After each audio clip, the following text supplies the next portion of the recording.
My name is Lin Mei, and I never thought lending an umbrella would change my life. Rain lashed against the cafe window, sharp and endless, like the sky was punishing the earth for something I didn't understand. The neon sign above our door flickered open, then closed, casting brief flashes of red light across the soaked pavement. Inside, the smell of burnt coffee and lemon cleaner hung in the air as I wiped down the last table. My hands were stiff, fingers cracked from endless shifts. The rain had started before sunset, but now it was a wall of water, blurring everything beyond the glass. And then I saw him. A man stood just outside the cafe, drenched from head to toe. His expensive suit clung to him, rain dripping from his hair, his shoes half submerged in the gutter. He didn't move. He just stared into the storm, shoulders trembling, as if he were holding back something more dangerous than the cold. I should have looked away. We all see strangers on bad nights. But something in his posture, so still, so defeated, made me pause. The manager had already locked the register. "Don't open the door again, Lin Mei," he barked. "We're closed. If that man wants shelter, he can find a hotel." I nodded, but my heart wouldn't listen. The bell over the door chimed softly as I slipped outside. The rain hit me like needles, soaking my uniform in seconds. He didn't even notice me at first. His gaze was lost somewhere far beyond the downpour. I reached for my umbrella, the only one I owned, the one I used every night walking home from the slum district, and held it over his head. "You'll catch a cold," I said quietly. He blinked, startled, as if hearing a voice for the first time in hours. Up close I saw he wasn't old, maybe late 20s. His eyes were sharp, but they looked tired, hollow, as if he'd lost something no money could replace. For a long moment he said nothing. Then in a hoarse whisper he murmured, "Why?" I frowned. Why what? Why help me? The question was so simple, yet it caught me off guard. "Because you look like you need it." He gave a low, broken laugh. "That obvious, huh?" I smiled faintly. "A little." The rain came down harder, thunder rolling somewhere above the city's skyline. I wanted to offer him a towel, a place to dry off, but I had nothing. Only the umbrella. "Take this," I said, pressing it into his hand. He stared at it as if it were something foreign, something too gentle for his world. "I can't," he muttered. "It's yours." "I have another," I lied. He hesitated, then slowly reached out. Our fingers brushed for half a second, his cold mind trembling. His voice was quieter when he spoke again. "Thank you." The way he said it, it wasn't polite. It was raw. Like no one had said those words to him in a long time. I forced a small smile. "Stay warm." And then I turned back toward the cafe before my manager noticed I was gone. Behind me, I heard the faint rustle of him opening the umbrella. When I looked over my shoulder one last time, he was standing there beneath its shelter, watching me through the sheets of rain. His eyes, I'll never forget them. They weren't just sad. They were empty, like he'd already said goodbye to the world. By the time I got home, my clothes were dripping, my hair plastered to my neck. The tiny dorm room I shared with 2 other waitresses smelled of damp clothes and instant noodles. I wrung out my uniform in the sink, listening to the steady rhythm of raindrops leaking through the cracked roof. My roommate groaned from the bed. "May again? You'll get sick." "I'm fine," I lied. "Just tired." Tired was safer than honest. Because if I said lonely, hopeless, exhausted, the words might start to drown me. I lay down on my cot, pulling the thin blanket around my shoulders. The sound of thunder echoed in my ears like a heartbeat. For some reason I couldn't stop thinking about him, the stranger in the rain. What was he doing out there dressed like that? His watch alone could have paid my rent for months. But he'd looked so lost. The city outside groaned under the storm. Somewhere in the distance sirens wailed. Somewhere else laughter echoed from a bar. The world was moving, indifferent. But I couldn't sleep. Maybe because for one fleeting moment, I had seen something human in someone who looked untouchable. Or maybe because his eyes had mirrored my own reflection too perfectly. 2 souls drowning silently in different kinds of storms. Morning came gray and heavy. I dragged myself out of bed, changed into my uniform and went back to the café. Rain still tapped the windows, softer now, like the sky had grown tired of crying. "Lin Mei," the manager barked as soon as I entered. "You broke another cup last night." "I didn't." "Don't argue." He shoved a few bills at me. "Half pay. Be grateful you still have a job." My hand shook as I took the money. I wanted to scream that it wasn't fair. That I'd cleaned up spills from his drunk friends, worked every extra shift he dumped on me. But the words stuck in my throat. People like me couldn't afford pride. Outside, a car horn blared.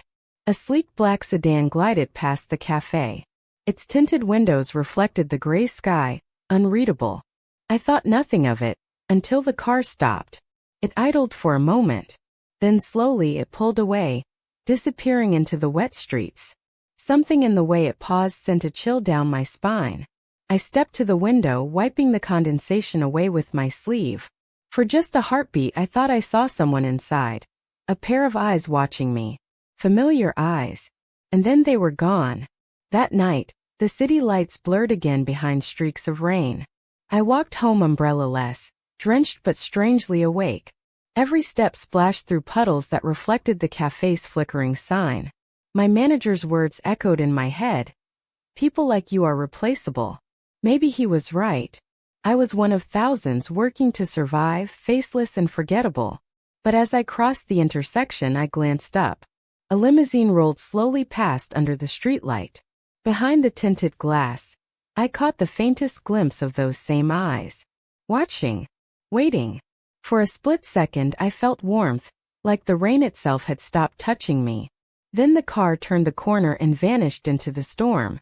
I stood there a long while, my hair plastered to my face, my hands trembling. I didn't even know his name. But something deep inside whispered that I would see those eyes again. And when I did, my world would never be the same. The next morning began like all the others. Gray sky, dripping roof, and the bitter smell of instant coffee masking hopelessness. I tied my apron with numb fingers, forcing a smile before stepping into the café. The rain hadn't stopped. It never seemed to in this part of the city. Each drop was another reminder of the debts I still owed, the life I still couldn't escape. Mr. Han, the manager, was already shouting at the delivery boy when I entered. "Late again. Do you people ever take pride in anything?" His words hit the air like knives. I kept my head down, hoping invisibility might count as survival. But fate doesn't like quiet people. It likes to test them. "Lin Mei," he barked. I froze mid-step. "Yes, sir." He pointed to a broken cup on the counter, coffee dripping onto the floor. "Who broke this?" I shook my head. "It wasn't me. I just got here." "Lies." His face turned red. "You were the last one here last night. Don't think I didn't notice that cheap umbrella missing from the rack either." My heart skipped. "That was mine, sir." He sneered. "Then buy another one and stop using company property." The few customers glanced up from their tables, eyes filled with polite disinterest. The other waitresses looked away. No one ever stood up to him. Why would they? We were all replaceable. "Your pay will be cut in half this week," he said finally, waving his hand like a judge passing sentence. "Maybe that'll teach you responsibility." I bit my lip until I tasted blood. There were words burning in my chest. Anger, shame, truth, but I swallowed them all. Because the rent was due next week. And my father's creditors didn't take excuses as payment. I nodded. "Yes, sir." He smirked, satisfied. "Good girl. Now get back to work." The rest of the day crawled by in a haze of coffee stains and rain. I kept replaying his words in my head. "People like you are replaceable." Maybe he was right. Maybe I was just another invisible face in the city's blur. Still, when the rain grew heavier toward evening, I found myself glancing toward the glass door every few minutes. Each time the wind rattled it, my heart jumped. I didn't even know what I was waiting for. Maybe I just wanted proof that kindness wasn't wasted. By closing time, my back ached from hours of standing. The rain outside was relentless, drumming against the pavement like it had something to say. As I stacked the last of the chairs, the younger waitress, Lily, leaned close. "You okay, mate, yeah?" You look pale. I smiled weakly. Just tired. She lowered her voice. A black car came by earlier, parked outside for almost an hour. I turned sharply. What kind of car? Expensive. Like movie star expensive. A man in a suit was inside. I think he was watching the cafe. A strange chill crawled down my spine. Did you see his face? She shook her head. No. Tinted windows. But the moment you came out from the kitchen, it drove away. My stomach tightened. Maybe it's nothing. Maybe, she said, but her tone carried doubt. When I stepped outside, the street was empty except for the rain. Neon lights reflected off the puddles, blurring into streaks of red and blue. The faint echo of traffic hummed from the main road, distant and indifferent. I hugged my arms to my chest, shivering. My shoes were already soaked by the time I reached the bus stop. But then I saw it, parked just beyond the curb. A sleek black car, engine idling softly. My heart stumbled. The window rolled down halfway. Behind the dark glass, I caught the outline of a face, familiar in its stillness. The same eyes I'd seen through the rain that night. My breath caught. But before I could move, before I could even speak, the car pulled away, slowly, almost regretfully, and disappeared into the storm once more. I stood there, drenched again, feeling foolish and strangely hollow. That night, back in the dormitory, the sound of dripping water from the ceiling matched the rhythm of my heartbeat. Lily was asleep, snoring softly. I sat by the window, watching the rain shimmer under the streetlight. He'd been there. I was sure of it now. But why? I pressed my palm against the glass, tracing the path of a raindrop as it slid downward. Maybe it was gratitude. Maybe curiosity. Or maybe, like me, he simply couldn't stop thinking about that night. The umbrella was gone, but the memory of handing it to him lingered, like warmth left behind by someone who had already walked away. The following day, I woke to thunder. The cafe was busier than usual. Rainy days brought more customers. I moved like a ghost among tables, refilling cups, forcing smiles. And then while clearing the counter, I noticed something odd. A single umbrella leaned against the door. It wasn't one of ours, too fine, too elegant. The handle was carved wood, the fabric a deep charcoal gray. I hesitated, glancing outside, but no one was there. Whose is this? I asked. Mr. Han looked up from the register. Not mine. Probably a customer's. Leave it. But the tag hanging from it caught my eye. A small engraved nameplate on the handle. Elsie. My pulse quickened. Elsie. Couldn't be coincidence. I reached out, fingers brushing the handle. The fabric was still damp, like it had just come in from the rain. For a moment I imagined him standing right there, watching quietly, leaving it behind like a message. But when I ran outside, the street was empty again. Just the sound of tires splashing through puddles, and somewhere far away, a car horn fading into distance. That night I lay awake, staring at the ceiling as the wind rattled the window pane. Maybe fate was playing games with me, or maybe it was offering hints I wasn't ready to read. I closed my eyes, and for a moment I could still see him. The way his eyes had softened when I handed him the umbrella. The way his lips trembled on that single word. Why? Why help me? I didn't know then. I still didn't know now. But something deep inside whispered that this wasn't the end of our story. That sometimes kindness echoes through the cruelest storms and finds its way back to you when you least expect it. Before I wore this faded cafe uniform, before the city's noise swallowed every dream I once had, my world was smaller but warmer. I used to wake to the smell of bread. My father's bakery sat on the corner of a narrow street in our little town, where mornings were always golden and the sound of his laughter filled the air. He'd hum old songs as he kneaded dough, flour dusting his hair like snow. I'd sit by the window watching customers line up for his sweet buns. He used to wink at me and say, "One day, Lin Mei, you'll have a shop even brighter than this one." I believed him. Back then, kindness wasn't something we gave, it was simply who we were. But good days don't last forever. When I turned 16, everything changed. My father borrowed money to expand the bakery. A new oven, better ingredients, bigger dreams. Then the storm came. A crooked investor tricked him into signing a false loan. Within months, debt collectors arrived.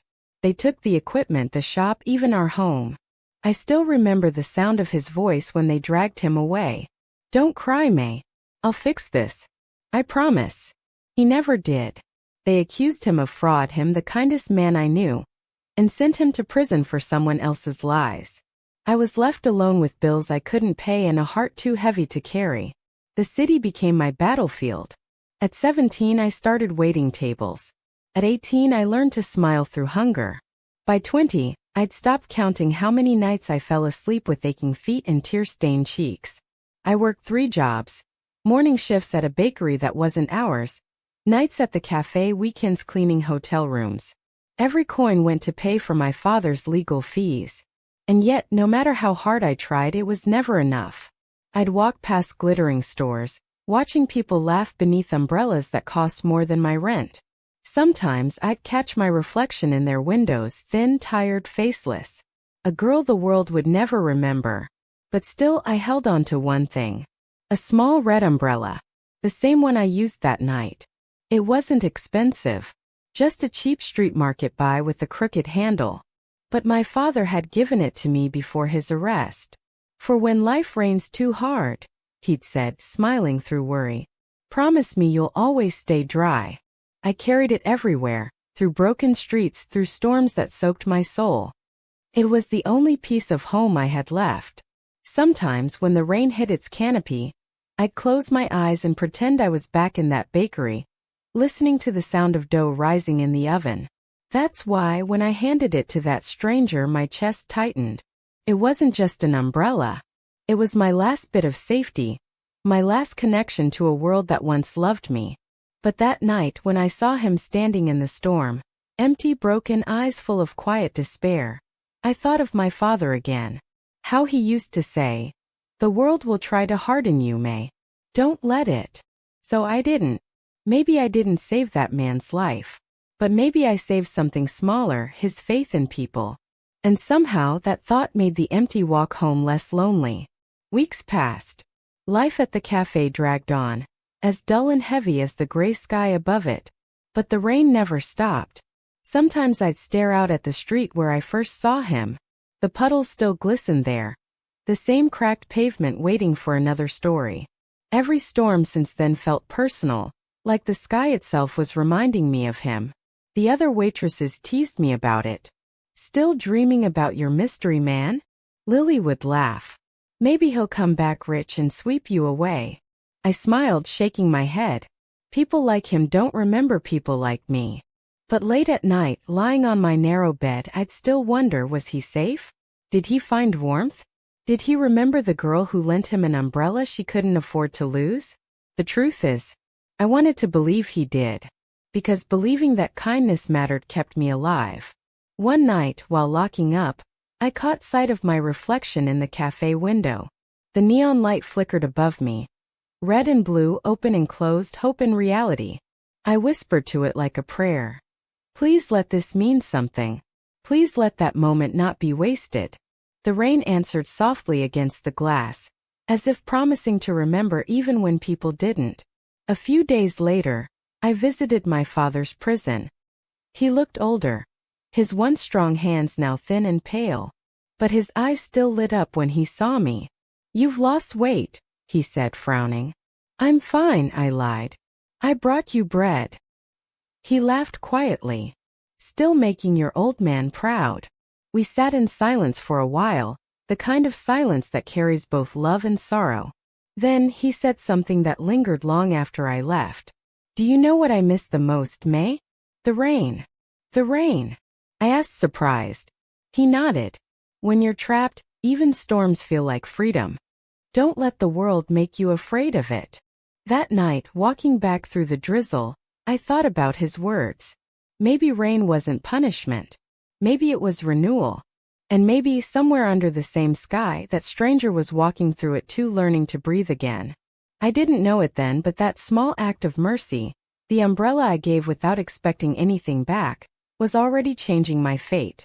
Because in a city where cruelty echoed louder than kindness, one simple gesture had been seen and remembered. Later that week, I sat by my dorm window, staring at the umbrella stand near the cafe door. My old red one was gone, but a new one had appeared. A black silk canopy with golden edges, far too fine for anyone who worked there. Tied to its handle was a small note. "Thank you for teaching me what warmth feels like. Elsie." My hands trembled as I held it. It wasn't just gratitude. It was recognition. And something deep in my chest whispered that my story had only just begun. If kindness had a shape, I thought it would be an umbrella, protecting someone else even in the middle of your own storm. A week passed since the umbrella appeared, sleek, black, and impossibly perfect, standing like a silent promise beside the cafe door. I hadn't dared touch it again. I told myself it was probably left by mistake, even as I caught myself glancing at it every morning, waiting for something or someone to claim it. But no one ever did. Until one Friday morning. I had just finished setting the sugar jars when the cafe door opened, and every head turned at once. A man stepped in, tall and composed, a gray suit tailored like it was part of him. The chatter around us softened into silence. He looked too polished, too out of place in a corner cafe where the air smelled of cheap beans and burnt toast. The sunlight hit his face as he removed his sunglasses, and my heart froze. It was him, the man from the storm. Only now he wasn't broken or drenched or shivering. He looked untouchable. For a moment I couldn't breathe. He scanned the room slowly, his gaze steady, then landed on me. Something flickered behind his eyes, recognition, maybe warmth. "Are you Miss Lin Mei?" His voice was deep, even with the kind of control that comes from being used to power. Every waitress turned to look at me. My manager, mid-counting bills, straightened with a frown. "What's this about?" The man smiled politely. "Nothing troublesome. I'm just here to return something." He gestured to the umbrella in his hand, the same black one with golden trim. "It's yours," I said quickly, confused. He shook his head. "No. It's yours now." I blinked. "Mine? But You gave me one that night," he interrupted gently, "when you didn't have much to spare. This is my way of returning the favor." His tone was soft, but his words carried weight. Mr. Han, the manager, stepped forward, his attitude instantly changing. "Oh, sir, if you'd like a seat, we'll prepare our finest." The stranger's eyes flicked toward him, and for a moment Mr. Han faltered, shrinking back. There was something about the man's presence, quiet but commanding, that demanded respect without asking for it. He turned back to me. "Could I speak to you for a moment?" I hesitated, wiping my damp hands on my apron. "I suppose." Outside, the rain had finally stopped, leaving the pavement shining under a pale morning sun. He stood there with that same calm grace, the umbrella folded neatly in his hand. "I never thanked you properly," he said. "You already did. Not enough."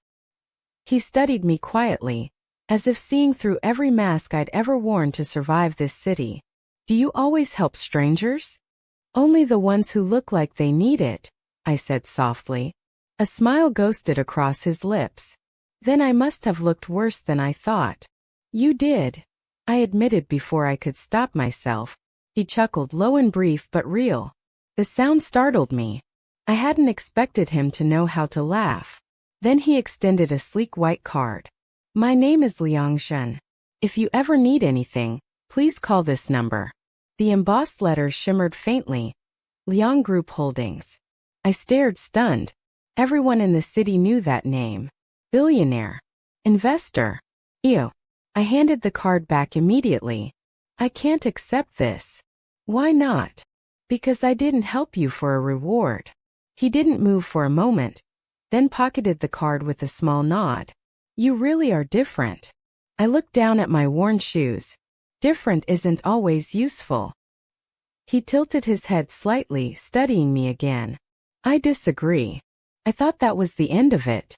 But 2 days later, a silver car waited outside the cafe as I finished my shift. A woman in a tailored black suit stepped out. "Miss Lin Mei." I froze. "Yes. Mr. Liang would like to meet you. He asked that you come to the Regent Hotel this evening. He said it concerns an opportunity." "An opportunity?" Yes. You'll be compensated for your time. I hesitated, torn between fear and curiosity. I don't understand. Why me? The woman smiled politely. Perhaps because you gave away your umbrella to the rain. That evening I took the bus to the hotel. The lobby gleamed with chandeliers and marble, its air thick with the scent of roses and power. I felt painfully out of place in my plain dress, clutching my frayed bag like armor. The receptionist greeted me with a bow and led me to the top floor. When the elevator doors opened, the world went silent. He was waiting there, standing by a wall of glass overlooking the entire city. The skyline glittered below like a sea of stars trapped in steel. He turned as I entered, his voice calm. You came. I nodded nervously. I wasn't sure I should. I'm glad you did. He gestured to a chair across from him. Please sit. I sat carefully, unsure if I should even touch the polished table between us. He poured me tea himself, something no one of his status ever did. The gesture alone unsettled me more than the luxury around us. I owe you an explanation, he said finally. You don't owe me anything, Mr. Liang. He smiled faintly. Then call it a conversation. His eyes softened. That night I wasn't just lost in the rain. I'd left a shareholders' meeting after being betrayed by people I trusted most. I'd built an empire, but at that moment I felt like a beggar in a storm. You were the only person who didn't look at me like I deserved it. I looked down, my voice small. It was just an umbrella. For me, he said quietly. It was the first human thing in years. The weight of his words pressed into me. I don't want to intrude in your life, he continued. But I would like to offer you something, a position in my foundation. We help low-income workers access education and housing. You'd be perfect for it. I stared speechless. Me? I'm just a waitress. You're more than that. You're someone who gives without asking. That's exactly who I want leading others. I laughed nervously. I don't think I belong in your world. He leaned forward slightly. You belonged in mine the moment you handed me that umbrella. My chest tightened. His gaze wasn't cold anymore. It was searching, almost gentle. I left the hotel that night in a daze. The rain had started again, soft and cleansing this time. I looked up at the clouds, feeling the drops cool against my skin. He had remembered me. Not just the umbrella, but me. For the first time in years, I didn't feel invisible. As I waited for the bus, headlights passed, reflecting on the wet street. Somewhere behind me, a familiar voice called softly, Miss Lin. I turned. He was standing beneath his umbrella, smiling faintly in the rain. I owe you more than an umbrella, he said. And for reasons I couldn't explain, my heart answered before my mouth could. You already returned it. But deep down I knew. This was only the beginning. Under the golden lights of the city, I didn't yet realize that one small act of mercy had just tied my life to his forever. I used to believe that miracles only belonged to other people, the ones born under lucky stars, not flickering street lamps. But after that night at the Regent Hotel, I started to wonder if fate had finally remembered my name. 2 days later, an envelope arrived at the café. It wasn't the kind of thing people like me usually received, white, embossed, and sealed with gold. My hands trembled as I read the letter. Dear Miss Lin Mei, we are pleased to confirm your appointment as an administrative assistant in the Liang Foundation's Community Outreach Division. Please report to headquarters on Monday. I read it 3 times before I believed it was real. When I showed Lily, her eyes nearly fell out of her head. The Liang Foundation? The one that sponsors hospitals and orphanages. I nodded, still dazed. She grinned. You're unbelievable. Did you save their CEO from drowning or something? The words made my breath catch. I looked away, pretending to laugh. Something like that. Monday arrived too quickly. The building was taller than any I'd ever entered, all glass and silence. Receptionists smiled in polished uniforms that probably cost more than my rent. I must have looked lost because one of them asked gently, You're here for orientation, Miss Lin? I nodded. Yes. Lin Mei. Within minutes, I was escorted to the 28th floor. The doors opened into a world of gleaming marble, hushed voices, and the faint scent of jasmine tea. And there he was. Liang Zhen stood near the window, sunlight tracing the edge of his profile. He turned when he heard the elevator, and a small, almost shy smile curved his lips. "Welcome," he said. I bowed awkwardly. "Thank you for giving me this chance, sir." "It's not charity," he said simply. "It's recognition." The words warmed something in me I didn't realize had gone cold. But the warmth didn't last long. By lunch, whispers had already started. "Who is she?" "New hire in Mr. Liang's department." "From which university?" "She's not from one, she was a waitress." Their voices followed me like shadows. Each time I entered the break room, silence fell. When I passed in the hallway, smiles tightened, conversations died. It wasn't new.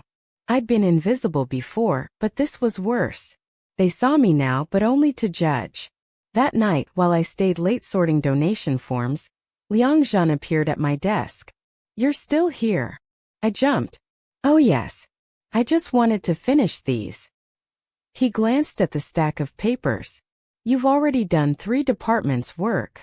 I didn't want to fall behind. He hesitated, then smiled. "You're not behind.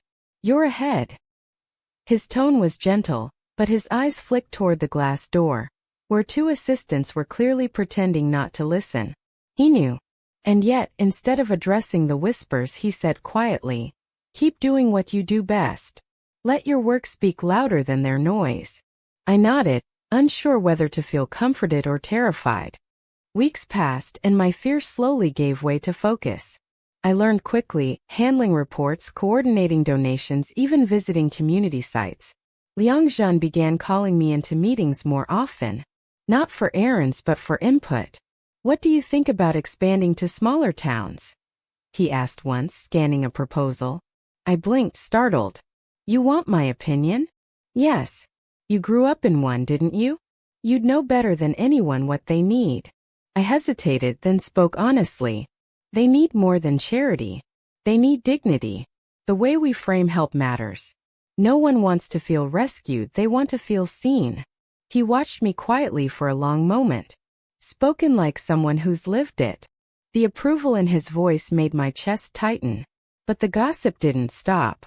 "She's just his pet project. He must like her face. Waitresses don't end up in executive meetings by luck." Once I overheard 2 women outside the elevator. "She doesn't belong here," one sneered. "Maybe not," the other said. "But he looks at her like she does." That last sentence haunted me. Because the truth was, I didn't know how he looked at me. One evening, I stayed behind to finish an urgent report. The city outside glowed under sheets of rain, reflections trembling across the glass walls. I didn't hear him come in until he spoke. "You shouldn't work so late." I turned. He stood at the doorway, jacket off, sleeves rolled up. The faint exhaustion on his face made him look almost human. "I wanted to get this done," I said softly. He stepped closer, glancing at the window. "Do you still hate the rain?" I smiled faintly. "Not as much as before." "Good," he said, eyes drifting toward the storm. "Rain cleanses things. It also reminds you that warmth still exists." For a moment, neither of us moved. The air between us felt different, charged but calm, like the pause before thunder. Then he said something that made my pulse stutter. "You remind me of someone." I looked up sharply. "Who?" He hesitated, his voice lower when he spoke again. "Someone who once saved me from myself." I didn't know what to say. He turned toward the door, pausing only once. "Don't let anyone here tell you who you are, Miss Lin. You already showed me." And then he left. That night I couldn't sleep. His words looped in my head. Not just the kindness in them, but the weight. The quiet sorrow. Someone who once saved me. Who was she? A lover? A friend? Someone he lost in the rain before me? Whatever the truth was, I knew one thing. There was pain behind his strength, and I was dangerously close to it. The next morning, as I stepped into the building, I noticed something strange. Every employee I passed went silent. Some smirked. Some looked away. When I reached my desk, I found a magazine lying there. My name was printed across one of its pages beneath a grainy photo of me and Liang Zhen leaving the hotel weeks ago. The billionaire's new obsession? My throat went dry. The article was full of speculation. Anonymous quotes from staff, stories of romantic dinners that never happened. I felt sick. Before I could move, a voice behind me said quietly, "Ignore it." He was standing there, calm but cold, holding the same magazine. "I'll handle this," he said. "You focus on your work." "Mr. Liang," I whispered. "This will hurt your reputation." He looked at me, then really looked, and said, "I've lived long enough caring about the wrong kind of reputation." That night, after everyone had gone home, I lingered in the empty lobby. The rain outside fell in soft silver threads. He found me there again, hands in his pockets. "Do you regret helping me?" he asked suddenly. I met his gaze. "No. Even if it ruins me, I wouldn't take that night back." Something flickered in his expression, a mix of admiration and sorrow. "Then let's make sure it doesn't ruin you," he said. He reached into his briefcase and pulled out an envelope. "You're being promoted to head the foundation's new community program." I stared at him, stunned. "What?" "No, you earned it," he said firmly. "Let them talk. You'll silence them by doing what you do best, proving them wrong." My voice trembled. "Why me?" He smiled faintly. "Because you remind me that not all rain is meant to drown you. Some arrives just to show you who's willing to stand beside you." It began with a headline, "The Billionaire and His Waitress. A Love Born in the Rain?" The photo beneath it was cruelly perfect. Liang Zhen holding an umbrella over me outside the foundation office. His expression soft, my face turned toward him as if in a moment of quiet trust. By noon, the image had spread everywhere. On gossip sites, on café televisions, on strangers' phones. I couldn't even serve a customer without seeing our faces staring back at me from the news. The whispers that used to follow me in the hallways turned into stares. Some were amused, others hateful. She finally showed her true colors. I knew there was something between them. "She's probably after his fortune." Each word stuck like a thorn under my skin. By evening, my inbox was filled with messages from anonymous accounts. Half mockery, half venom. "Gold digger." "Trash pretending to be an angel." "You'll never be one of us." I wanted to disappear. When I reached my desk the next morning, my pass card had been deactivated. The receptionist wouldn't meet my eyes. "You'll need to wait for Mr. Liang's approval," she murmured. People passed behind me, whispering. Someone laughed. Just when humiliation threatened to crush me, the elevator doors opened, and Liang Zhen stepped out. He looked exhausted, his tie loose, his eyes shadowed. But when he saw me, he stopped. "Why are you standing there?" I swallowed hard. "My card doesn't work." He turned to the receptionist, voice calm but cutting. "Fix it." "Yes, Mr. Liang." As I stepped into the elevator beside him, the silence was heavy, almost suffocating. When the doors closed, I found my voice. "You should have let them fire me." His brow furrowed. "Why would I do that?" "Because this will only make things worse." He turned toward me fully. "For whom? You or me?" "For both of us." Something flickered in his eyes, hurt, maybe anger. "Do you regret helping me that night?" My throat tightened. "No. But I regret being seen with you now." He exhaled slowly, as if steadying something fragile inside. "Then I'll change that." "What?" "You said once that people like you are invisible." He met my gaze. "Let's make them see who you really are." That afternoon, he called a press conference. The entire city tuned in. Executives, reporters, café regulars who once sneered at me. I watched from the corner of the crowded hall, trembling as cameras flashed. Liang Zhen stood at the podium, calm as the storm he was about to unleash. "There's been speculation regarding Miss Lin Mei," he began, voice steady. "Allow me to clarify the truth." The murmurs grew louder. "She isn't a scandal. She isn't a mistake. She's the person who saved my life one stormy night, when I'd lost faith in everyone, including myself." A gasp rippled through the room. I froze. He was really doing it. She didn't ask for recognition or reward. She simply helped a stranger in need, he continued. And because of her kindness, I remembered what it meant to be human again. His voice softened, almost breaking. If this city needs someone to mock, let it be me. But don't mock her. She's worth more than every diamond you could throw at her. Flashbulbs burst like fireworks. Reporters shouted questions. He ignored them all, stepped down from the stage and walked straight toward me. The crowd parted like water. He stopped only inches away, his gaze steady, unguarded. You once gave me shelter from a storm, he said softly. Now it's my turn to protect you. For a second, no one breathed. Then the cameras erupted again, flashes painting us in bursts of white light. My knees felt weak. I wanted to tell him to stop, to think, but the words never came. Because for the first time in my life, someone wasn't ashamed to stand beside me. The fallout came fast. Investors threatened to withdraw. Shareholders called emergency meetings. The foundation's board demanded his resignation. But Liang Zhen didn't back down. I built this company from the ground up, he told them in a closed meeting that leaked within hours. If you think I'll abandon someone for the sake of appearances, then take it all. I've lived rich and felt empty. I can live with less and feel whole. The media twisted every sentence into a spectacle, calling it the billionaire's rebellion. I called it madness. And yet, when I saw him walking out of the boardroom later that night, his tie undone, his expression calm despite the chaos, I understood that it wasn't madness at all. It was conviction. Days passed in a blur of noise. I couldn't go anywhere without being recognized. Reporters waited outside my building. Strangers whispered in buses. Some smiled, others sneered. Through it all, he never left my side. When threats appeared online, he assigned me security.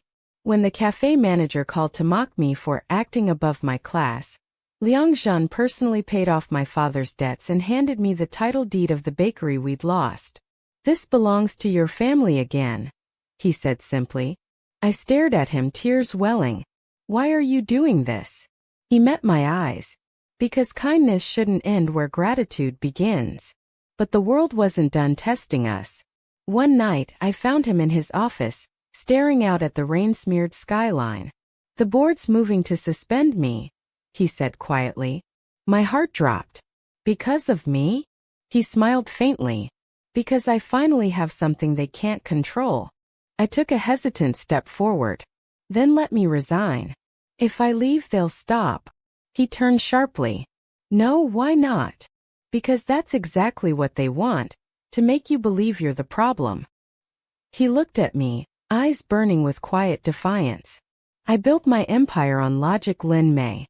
But you taught me something stronger, faith. Don't take that away from me now. Tears blurred my vision. They'll ruin you. He reached across the desk and took my hand. Then let them try. I've already lived through emptier storms. The next morning, he announced something that stunned everyone. Half of his company's annual profit, billions, would be donated to expand the Liang Foundation's outreach to poor communities. When asked why, his answer was simple. Because the world doesn't change with greed. It changes with grace. My name was on the project as co-founder. I couldn't speak. I could barely stand. In the chaos of cameras and flashing lights, he turned to me again, voice low enough that only I could hear. You once told me that kindness echoes, he said. Now I want the whole world to hear it. That night, as we stepped out into the drizzle, he opened an umbrella between us. I looked up at him, rain whispering against the canopy. You're risking everything. He smiled, a tired, beautiful smile that reached his eyes. Maybe everything was never the point. I held his gaze, the city lights reflecting in his eyes like constellations waiting to be named. And for the first time since that rainy night at the café, I didn't feel small. I felt seen. The first sign of collapse wasn't loud, it was quiet. Like the stillness before a downpour. 2 days after the donation announcement, half of Liang Group's investors withdrew their capital overnight. Stock prices plummeted. The news called it the most emotional decision in corporate history. Some praised his compassion. Most mocked it. And by the end of the week, board members moved for an emergency vote to remove him as CEO. I watched the headlines change every hour. My name was everywhere again. The waitress who toppled an empire. Each time I read it, guilt gnawed a little deeper. The morning of the board meeting, I waited outside his office. He walked out in a dark suit, composed as always, but his eyes were shadowed. He stopped when he saw me. "You're not supposed to be here," he said quietly. "Neither are you," I whispered back. "They'll tear you apart in there." His lips curved slightly. "Let them try. I built this company from the ground up. If it must fall, then at least it will fall with truth." I wanted to stop him, to tell him this wasn't worth his life's work. But something in his voice told me I had no right, because this wasn't about loss anymore. It was about redemption. "Don't come in," he said before walking away. "I don't want you to see them break me." But I went anyway. The boardroom was a battlefield dressed in glass and silk. Dozens of men in tailored suits sat around the table, their faces pale with greed. When Liang Zhen entered, the air shifted. One man, Mr. Zhang, the oldest investor, stood. "Liang, you've embarrassed this company. Your personal scandal has cost us millions. We can no longer trust your judgment." Another joined in. "You turned our brand into a charity case. What next? Handing out soup instead of profits." Laughter rippled around the room. Liang Zhen didn't react. He simply set his briefcase down and said, "If integrity costs you profit, then your profit was never clean." A murmur rose. Someone slammed the table. "This is business," a voice spat. "Not a love story for peasants to idolize." I flinched. He didn't. He stood straighter, calm as stone. "You're right. It's not a love story. It's a reminder that power means nothing if it can't protect the powerless." Then came the vote.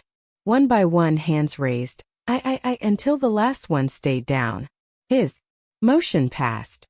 He was out. Just like that. They stripped his title, his office, his access, all in less than an hour. He walked out without a word. The storm of cameras waiting in the lobby reflecting off the marble floors. Reporters swarmed him, shouting questions. "Mr. Liang, any comment on your removal? Was it worth losing everything for a waitress? Is she your weakness?" He didn't stop walking. But his hand brushed mine as he passed, the faintest touch. Steady, deliberate.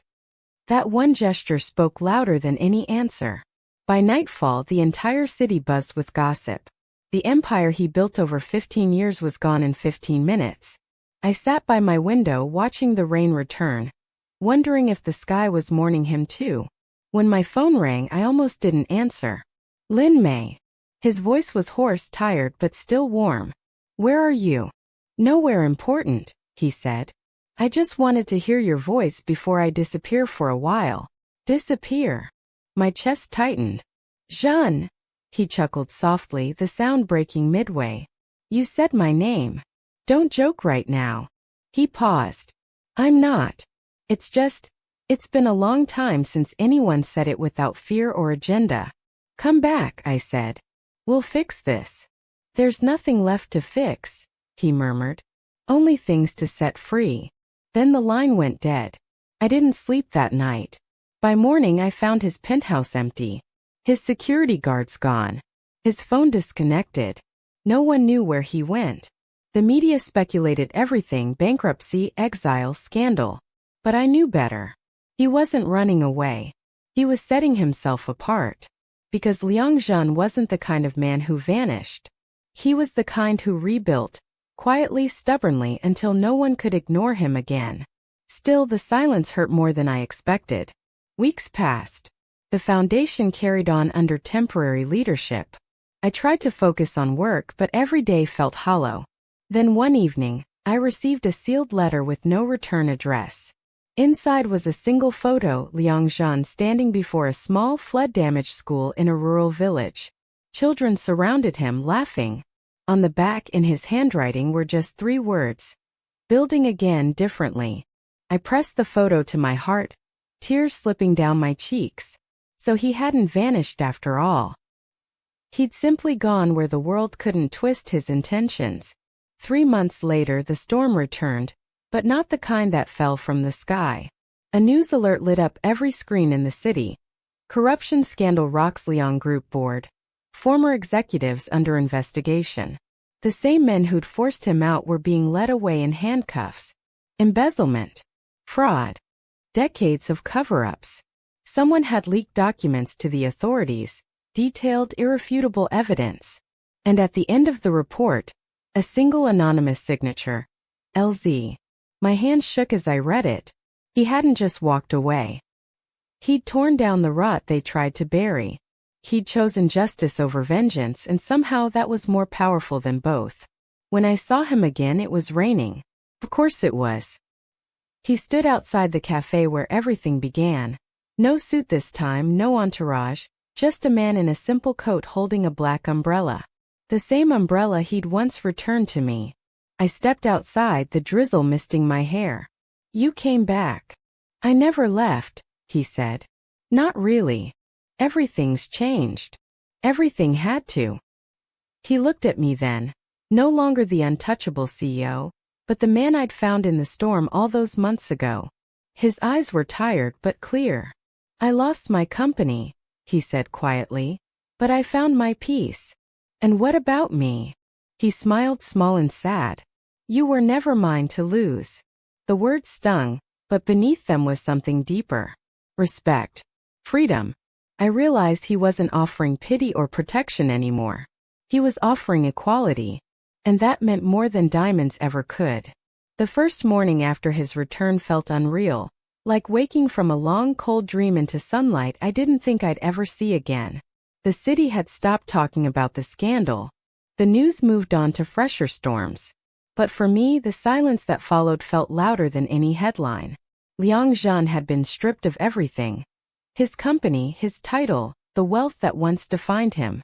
Yet when I saw him walking through the rain-soaked streets that morning, he looked lighter, as if losing the world had freed him from its weight. He greeted me outside the small bakery my father and I had finally reopened. His umbrella was tilted over both of us, raindrops sliding down its edge like tiny pearls. Still raining, I murmured. He smiled faintly. It seems to follow us. Or maybe, I said softly, we just keep meeting where storms live. We sat inside the bakery, the smell of freshly baked bread curling through the air. My father was in the kitchen, humming a tune from my childhood. Liang Zhen's gaze lingered on the counter where children laughed over pastries. You did this, he said quietly. I shook my head. No. You helped make this possible. His lips curved. I only gave you what you already deserved. But I knew the truth. He'd given me more than he'd ever admit. The deed to the bakery, the freedom from debt, the dignity to start again. He'd given me back my name. Yet now, as he sat there in his simple gray coat, sipping tea from a chipped mug, he looked nothing like the billionaire the world had worshipped. And somehow that made him more real. I'm not here to stay in the city, he said after a long silence. I looked up. Where will you go? There's a village near the southern mountains, he said. It was hit by floods last year. The school is gone. I want to rebuild it. Use what's left of my fortune for something honest. My chest tightened. You'll start again out there? He nodded. It's quiet there. Peaceful. I think I've had enough of noise. He smiled faintly, but there was sadness beneath it. I wanted to tell you first. Why me? Because you're the reason I know rebuilding is possible. I looked down at my hands, suddenly trembling. I could use help, he added gently. Not as a charity worker or a partner in business. Just someone who understands why I'm doing it. Jean, I whispered. You don't owe me anything. I know. His voice softened. That's why this means something. That night I couldn't sleep. I watched the rain from my window, thinking about the man who once stood above the city, now choosing to walk among its forgotten corners. He'd lost everything for standing beside me. But even in ruin, he carried himself with grace I'd never seen before. A memory surfaced, the first night we met, his eyes hollow and drenched, his voice barely more than a whisper. Don't let them find me. Now I finally understood what he meant. He wasn't running from people. He was running from the version of himself that the world had built, cold, unreachable, and alone. And somehow I had led him home. A week later, he invited me to visit the southern village. I agreed, though part of me feared what leaving the city might awaken inside. The drive took half a day. We passed rolling fields, children waving from muddy roads, old farmers bowing as his car rolled by. When we arrived, the air smelled of pine and wet earth. The ruins of a school stood at the edge of the river, walls cracked, roof half collapsed. He stood in silence for a long time, staring at the wreckage. "This is where my mother taught," he said quietly, "before she passed." I turned to him, startled. He'd never spoken of her. "She used to say," he continued, "if you ever have too much, build something that gives it away." He looked at me then. I forgot that for a long time. I felt tears prick my eyes. "And now you're remembering." He smiled faintly. "Because someone reminded me." We spent the next days with the villagers, planning the new school. The children adored him. He carried bricks, painted walls, even shared meals with the workers. Gone was the sharp CEO who ruled boardrooms. In his place was a man laughing under the sun, sleeves rolled up, hair dusted with sawdust. At night we sat outside under the stars. No city lights. No noise. Just the soft hum of crickets and the steady rhythm of the river. "Do you ever miss it?" I asked once. "The power? The control?" He shook his head. "I thought power was what made me alive. Now I know it was just noise keeping me from hearing my own heart. And now..." He glanced at me, his gaze warm but careful. "Now I hear it too clearly sometimes." I smiled. "What does it say?" He hesitated. "It says I owe the rain for bringing me to you." My breath caught. He looked away quickly, almost shy, a rare sight. The following morning I found a small box on my workbench. Inside was a silver pendant shaped like an umbrella, tiny diamonds tracing its curve. A note rested beneath it. "For the woman who taught me that shelter isn't weakness. It's love." I held it tightly, tears spilling before I could stop them. That evening, I found him by the half-built school, hands covered in dust. "You didn't have to give me this," I said softly. He smiled. "I didn't. I wanted to." I slipped the pendant over my neck, the cool metal resting against my skin. "It's beautiful." "So are you," he said quietly. Then, realizing what he'd said, he looked away. "I mean the gesture." I laughed softly. "You're terrible at hiding feelings, you know that?" He blinked, caught off guard, then sighed in defeat. I wasn't trying to. The words hung between us, fragile and honest. Days turned into weeks. The school neared completion. Villagers began calling it the rain shelter. One evening, as the sun dipped behind the hills, he walked toward me carrying a familiar velvet box. "I don't have the world to offer anymore," he said quietly. "No empire. No boardroom. Just this life. Simple. Honest." He opened the box, inside a simple silver ring. "I want to build the rest of it with you." I stared at him, speechless. "Not out of gratitude," he added quickly. "Out of choice. Because when I lost everything, you were the only thing that still felt real." Tears blurred the sunset. My voice trembled. "Jeanne," he smiled. "No pressure. Just think about it." He slipped the box into my hand and walked away, leaving me standing there under the pink sky. I looked up, the first drops of rain falling gently on my face. And in that moment I realized he wasn't asking me to rescue him anymore. He was asking me to stay. The rain finally stopped on the day the school opened. For weeks, the clouds had hung heavy above the valley, as if waiting for this one moment of light. Children's laughter echoed through the fresh-painted walls, their shoes splashing through shallow puddles. Ribbons fluttered in the soft wind. The sign above the gate read, "The Rain Shelter School, founded by Liang Zhen Lin Mei." I traced the carved letters with trembling fingers. "It's real," I whispered. He smiled beside me, his hands tucked into his coat pockets. "You built this." No, I said softly. We did. He didn't argue. He never did anymore. The ceremony was small but beautiful. Villagers stood shoulder to shoulder, teachers bowed, and the children sang a song my father used to hum in his bakery. When they handed me the microphone, my voice shook. I don't have much to say, I began. Only that rain doesn't always mean sorrow.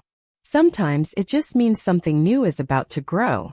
Applause rippled through the crowd. When I stepped down, Liang Zhen was waiting, his eyes brighter than I'd ever seen them. You spoke like a leader, he said quietly. I spoke like someone who still can't believe this is happening. Believe it, he said, smiling. Because this is just the beginning. That night, the villagers threw a celebration. Lanterns floated across the dark river like drifting stars. I watched them from a wooden bridge, my reflection glowing between the lights. Liang Zhen joined me, 2 cups of rice wine in hand. Do you remember the first rain? He asked. How could I forget? He chuckled softly. You looked like a ghost that night. And you looked like trouble, I teased. He laughed. A sound that carried easily over the quiet water. I was. Still am, maybe. Not anymore, I said. You're someone different now. His smile faded a little. You made me different. I turned toward him. No. You just finally stopped running from who you were meant to be. The silence between us softened. The air smelled of rain and wood smoke. Then he reached into his coat pocket and pulled out the velvet box again. My breath caught. He didn't open it this time. He just held it out to me. You never gave me an answer. I stared at the box. The memory of his words, I don't have the world to offer anymore. Just this life, played in my mind. I don't need to think anymore, I said finally. And when I opened the box, the ring inside seemed to glow with every reflection of the lanterns above. He stepped closer, the distance between us narrowing until I could feel the warmth of his breath. So, he whispered. I smiled through tears. Yes. The wedding was small, held months later under a clear blue sky. The entire village came. My father walked me down the aisle, his eyes misting as he placed my hand in Liang Zhen's. You once saved my daughter, my father said. Now promise me you'll never stop. Liang Zhen bowed deeply. With my life. There were no diamonds, no photographers, no designer dresses. My gown was handmade from linen, simple and white. But when I looked at him waiting under the archway, nothing else mattered. He wasn't the billionaire the world had once worshipped. He was the man who'd learned to love without armor, who'd traded gold for grace. The priest smiled gently. Do you, Liang Zhen, take Lin Mei as your wife? He didn't look at the crowd or the priest, only at me. I do, he said softly. And do you, Lin Mei, take Liang Zhen as your husband? Tears blurred my vision. Always. When he slipped the ring onto my finger, the world seemed to go quiet. And then, like fate's final blessing, a soft drizzle began to fall. Gasps rippled through the guests as tiny drops glistened in the sunlight, turning the valley into a sea of silver. He laughed under his breath. It's raining again. I smiled. It always will when we need reminding. Later, as the guests danced and music filled the air, he pulled me aside toward the same spot by the river where it had all begun. The night, the storm, the promise neither of us understood back then. Do you ever think about what would have happened if you hadn't lent me that umbrella? He asked quietly. I nodded. All the time. And I think fate would have found another way. He tilted his head. You really believe that? I met his gaze unflinching. I believe that people meet for reasons they can't always see. Sometimes one act of kindness changes everything. He smiled and leaned closer, his voice barely above a whisper. Then I'll spend the rest of my life proving you right. His lips brushed mine, gentle as the rain. The world around us blurred into soft gold and blue. The laughter, the music, the scent of rain-washed earth all melting into something infinite. In that moment I realized that love doesn't arrive grandly. It seeps in slowly through every storm, until one day you wake up and realize it's been sheltering you all along. Months passed and the foundation grew under new leadership, ours. We opened more schools, launched programs for struggling families, and rebuilt homes destroyed by floods. Sometimes when reporters came asking for the story of the umbrella couple, I'd smile politely and say, "It wasn't about umbrellas.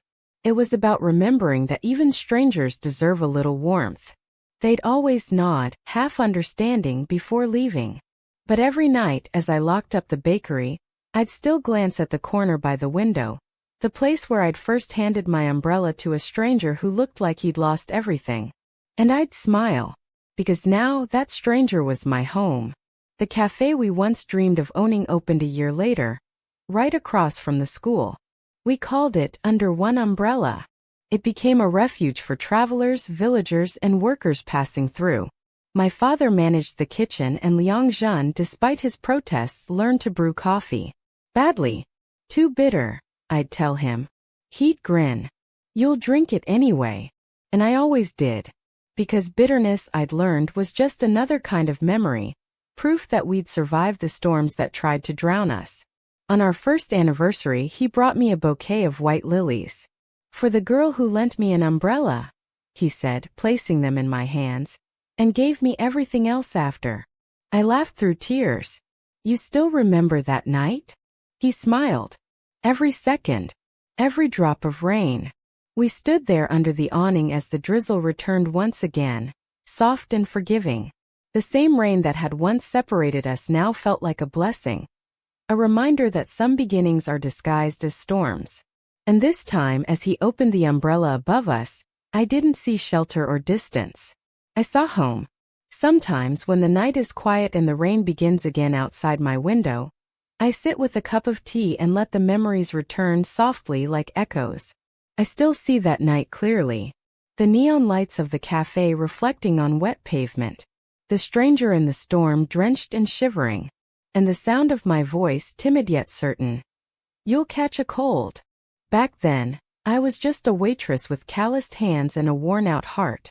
I thought kindness was something small, something you gave because the world had already taken too much from you. I never imagined it would change both of our lives. When I lent him that umbrella, I didn't know who he was. Not his name. Not his wealth. Not the grief he carried. I only knew that he looked like someone who'd forgotten what warmth felt like. And maybe that's why I helped him. Because I knew that feeling too well. The world teaches people like us to harden. To survive. To stop expecting goodness. But my father used to say, "The heart that stays soft in the rain will never drown." He was right. That one act of softness, something so small I almost forgot it, became the thread that rewove my life. There were storms after that. Cruel headlines. Harsh words. Days when I wondered if kindness had been a mistake. But every time I looked at Liang Zhen, standing firm despite losing everything, I knew I hadn't saved him. He'd simply remembered how to save himself. Love, I learned, isn't about rescuing. It's about reminding. He reminded me that even the invisible can be seen. And I reminded him that even the powerful can be gentle. Together, we found balance in the middle of ruin. Sometimes people still ask about our story. They say it sounds like a fairy tale. Poor girl. A billionaire. Rain. Diamonds. Happily ever after. But they never see the parts in between. The nights we sat counting bills. The mornings we rebuilt broken walls. The quiet forgiveness that healed what pride had broken. Our story wasn't about wealth or fate. It was about choice. He chose to let go of power. I chose to keep believing in grace. And somehow those choices led us home. Now, years later, when I watch the children run under the playground roof we built, I see pieces of our past in every smile. In every drop of rain that slides off the tiles. In every umbrella opened against a sudden drizzle. The world calls it charity. But I know it's love that decided to keep moving forward, even when it was soaked and shaking. If there's anything I've learned, it's this. Storms don't always come to destroy you. Sometimes they arrive to wash away what no longer belongs. That night, I lost my only umbrella. But I gained a story that would follow me forever. And even now, when it rains, I still carry an extra umbrella in my bag. Just in case. Because somewhere out there, another soul might be standing in the storm. Cold, lost, waiting for someone to remind them that warmth still exists. I often think about what I'd say if I could speak to the girl I was back then, the one wiping tables, counting coins, pretending she wasn't tired. I'd tell her this: keep believing in small kindnesses. They are the quiet beginnings of miracles. And when the world laughs, when people call you foolish for caring, smile anyway. Because one day, someone will look at you the way he looked at me in the rain, and they'll understand why the world still needs softness. Tonight, as I finish writing this, the rain has started again. It taps softly against the window, steady, patient, like an old friend who refuses to leave. I look beside me, and there he is, Liang Zhen, asleep on the couch, our son curled up beside him, tiny fingers gripping his shirt. The pendant he gave me glints under the lamplight. A silver umbrella, delicate and strong. I trace its edge with my thumb and whisper a quiet thank you. To the storm, to the stranger, to fate for being so beautifully unpredictable. Because without that rain, I would have never found the man who taught me that even love born in chaos can grow calm. Even hearts once broken can still learn to beat together. That was my story. If you've ever helped a stranger who changed your life, or believed that one small kindness could alter destiny, then maybe you already know what the rain was trying to say. And if my story touched you, don't forget to share your own. Somewhere out there, another heart is waiting to hear that storms do end, and sometimes they end in love.